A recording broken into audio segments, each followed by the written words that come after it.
in the Arab world today, where huge mass popular movements for democracy are toppling dictators that have been backed by the West.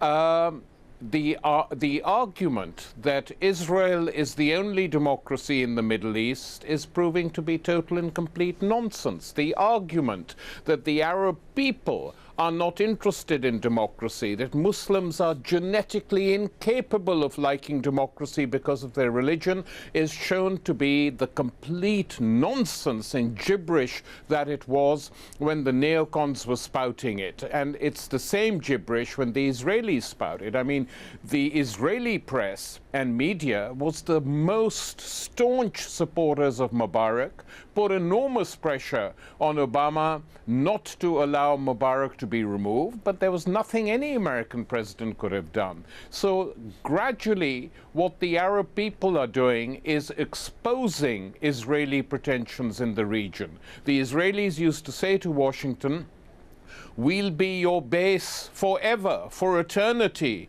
in this heart of darkness that is the Arab world." Well, if things carry on going as they are, the only heart of darkness in the Arab world will be Israel. Now, what, if any, consequence do you expect from the recent veto on Israeli settlements by the US, when back in 2009, Barack Obama said in Cairo, well, we're totally against the idea of any more Israeli settlements?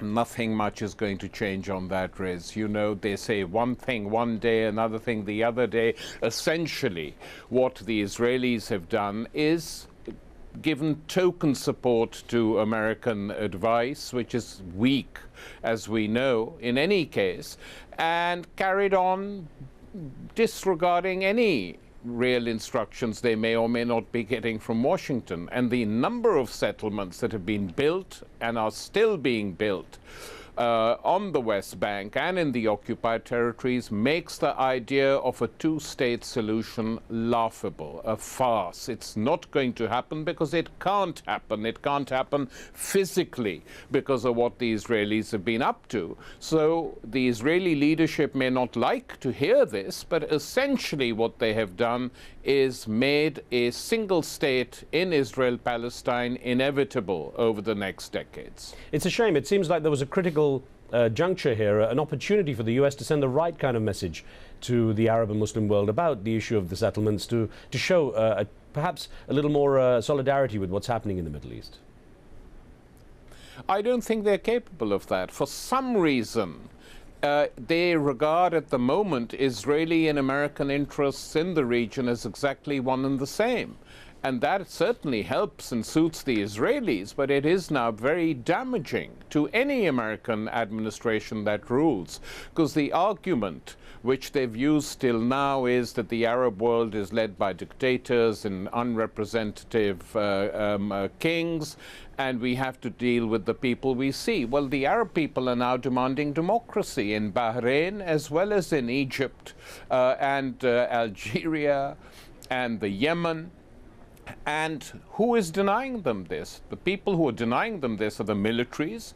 Who backs the militaries? In the case of Egypt, the United States. In the case of Tunisia, the French, backed by the United States. So we see a very clear situation now in the Middle East where the masses want democracy, sections of the army want democracy, and the democracy is being denied to the people. They're being told to wait, obviously, so that some what they call orderly transition can be agreed, because they are fearful in the West that if the Arab people are allowed to vote and choose their own governments, the governments might not do the bidding of the West. And what we're seeing in Libya today, I mean, only several months ago, British governments were knocking on the doors of the Libyan government, pleading for money, pleading with them to buy British arms, British trade. British companies were going. Gaddafi was funding the Global Governance Institute of the London School of Economics. All this was going on regardless of the situation in Libya and the conditions of the people of that country. That too has imploded now. So the Arab world is witnessing a second wave of democratic and national revolutions in which they want both democracy, they want to break with neocolonial rule, and they want to determine their own futures. And this is a very exciting time for the region. And if the Europeans and the Americans were intelligent, this is the time they would put real pressure on Israel and threaten that country with sanctions. Now, it's interesting because we had an email, if I could put to you, that came in from Karachi, from Pakistan, from Ahmed Ali Birjarani, who says, the US needs to show that it is friendly to the people. It has no choice but to support the newly forming democratic governments across the Middle East. Do you think that's the case? Well, I think their choices are limited if they allow such governments to come into existence. As at the moment, what is taking place in Egypt, we have a Supreme Military Council which hasn't lifted the state of emergency, which imposes a strict curfew, which essentially is not sure of what it's going to do. And what needs to be done is very clear. A, there should not be a military council in Egypt. There should be a council which involves all the political parties and obviously includes representatives from the army. This council should then agree a timing for the election of a constituent assembly to determine and create a new constitution according to which new elections should take place. That is what should happen in all the Arab countries, and that is the demand. People want constitutions which guarantee political freedoms and social rights.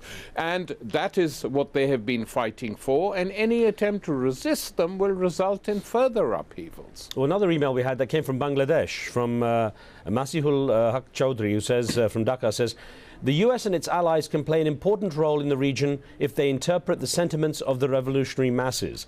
They should be careful to avoid the mistakes of Iraq and Afghanistan. It seems the US has largely kept out of this up to now, played very much a backseat role. Well, it has played a backseat role because it's had no alternative, though I think what is clear is that Marshal Tantawi, the Egyptian chief, was told by the Pentagon not to inaugurate a bloodbath. I think that's very clear, and that was sensible, because had the Egyptian army tried to crush the revolutionary movement, the democratic movement, the army itself would have split, and we would have seen in Egypt what is now taking place in Libya, where Gaddafi simply refuses to go, is surrounded by security forces from his own tribe. The bulk of the country is collapsing around him. The second largest city is under the control of Democrats, and people want him out. And if he was sensible, he would now resign and get out, but he doesn't do it. He's more eccentric than some of the other leaders in the Arab world. The United States were totally caught by surprise when this happened. They should have recovered by now. And they should accept the democratic will of the people. They've not done so in the past. They've certainly never done so in Saudi Arabia. But given what is going on, it's only a matter of time before the revolts that we've seen, especially in Bahrain, spread into the Saudi kingdom. The Saudi rulers are well aware of this, which is why they're extremely nervous. Do you see this as a genuine coming together of the so-called Arab street?